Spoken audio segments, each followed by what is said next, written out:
I know you've all had this experience. You're invited to a fabulous party by a new friend. Problem is, you don't know anybody else there.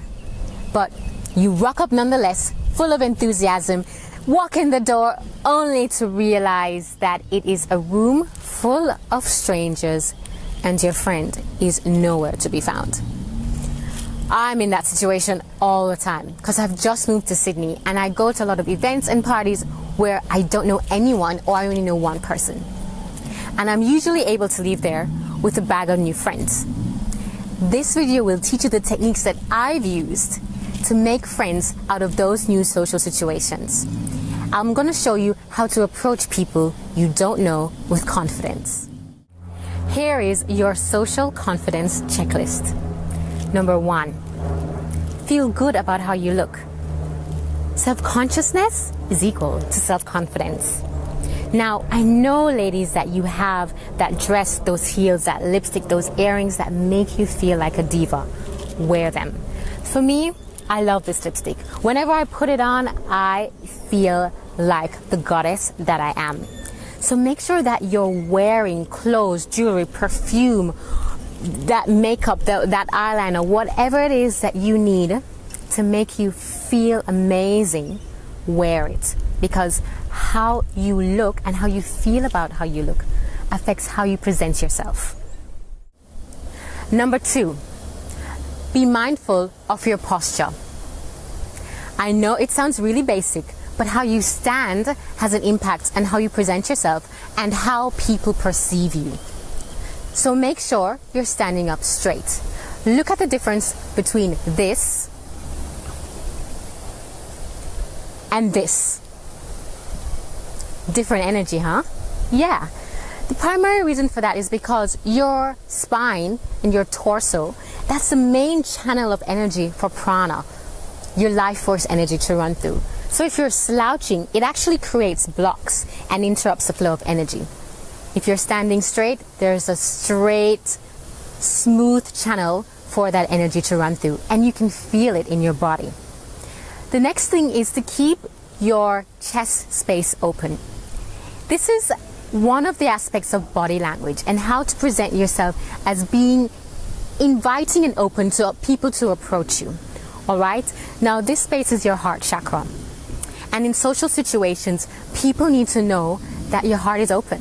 I know it sounds a little bit cheesy, but trust me, it's so true. An open chest space is an invitation. Well, you don't take that the wrong way. You know what I mean. And to finish it off, keep your chin up and make sure that you're on eye contact level with others. All right? This is going to affect how you feel about yourself. If you're walking around the room in this posture, trust me, you are going to feel differently. Okay? Number 3, observe your space. Now, I'm really good at going to an event and going out to people that I don't know, but then sometimes I get knocked back. And I've noticed that when that happens, it's because I haven't been observant enough. The people that knock me back are usually people that are in one-on-one conversations, they really don't want to talk to anybody, or they're just rude anyways. But if I'd taken the time to observe them, to observe my environment, to observe the people around me, I probably would have sussed out beforehand that they weren't someone that was open to having me approach them, or they weren't a nice person, period.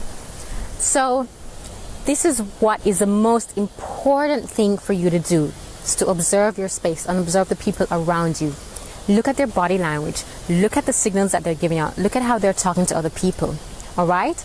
Now, ladies, we have excellent peripheral vision. We can totally scan a room, find a guy, check him out, and he has absolutely no idea. Whilst guys, whenever they're looking us up and down, we totally know that they're checking us out because they have tunnel vision. We have excellent peripheral vision, so use it. All right?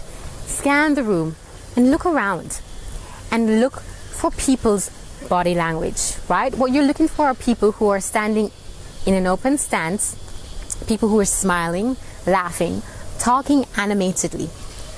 Now, if they're in conversations where it's just two of them, right?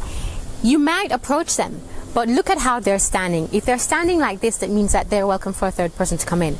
If they're standing like this, it means it's private. It's pretty much a don't disturb sign, right? But I would advise you to try for groups of 3 or 4 instead of doing the one-on-ones, because those are usually a little bit more intimate, all right? And what you're looking for are people who seem warm and approachable, open stance, happy and talking.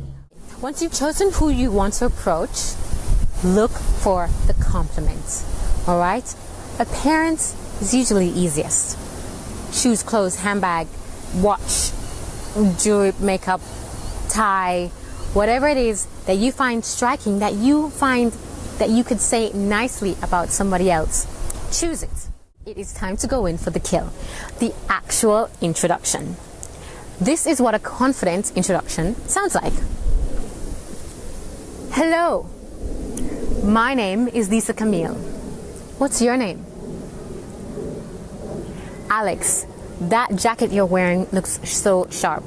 I'm looking for something like that for a friend of mine. Where did you get it? Here are some key elements of that little introduction. Firstly, it's okay to tap someone on their shoulder or on their arm, especially if you're in a loud environment. It lets them know that you're directing conversation at them. Number 2, say hello instead of hi. Hello as a longer word gives your audience a little bit of a lead time to let them know that you're coming into the conversation and lets them prepare for you in a bit. Next, say your name boldly. Not loudly, but boldly. Ground yourself, breathe, and project your voice when you say your name. You know, just doing that alone, you will feel different, and it'll give a completely different energy to your introduction in just how you say your name. My name is Lisa Camille. Practice saying your name in the mirror in that tone, in that strong tone, and you'll see what I mean. It makes a big difference. The next thing I want you to do is to keep observing the interaction, okay? So once you've asked the question that comes in, as a part of your compliment to open up the conversation, see how that person responds. Do they ask you back a question? Are they smiling? Are they stepping and opening themselves, or are they saying close? So keep observing, and if they're not responding to you in an open way, it's okay to end the conversation and move on. Also, I know it sounds a bit obvious, but it is actually important to start off that introduction with asking that person's name. Asking their name gives them a chance to go like this, open themselves up to you, and it also shows that you actually are interested in who they are, not just running in because you had something to say, okay? So those things should get you up and running on a conversation, but if it doesn't, and you've observed that that person is close, it's okay. See it like a game, okay? You think that you're like in a video game where you have to like find out who the stars versus the duds are. Listen, if you start a conversation and ends up being a dud, that's okay. Just move on and go off to find another star. Key thing is, don't give up, and don't let that little rejection throw you off, because just because someone isn't open to talking to you, it doesn't really have anything to do with you. Could be the day they're having, who they are as a person. So don't take it personally. Feel good about how you look. Number 2, be mindful of your posture. Number 3, observe your space. Number 4, look for a complimentee. Number 5, have a strong introduction.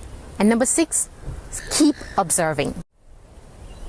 With that, you should be off and running with making friends and approaching new people in a new social situation confidently. I'm Lisa Camille, the Confidence Goddess.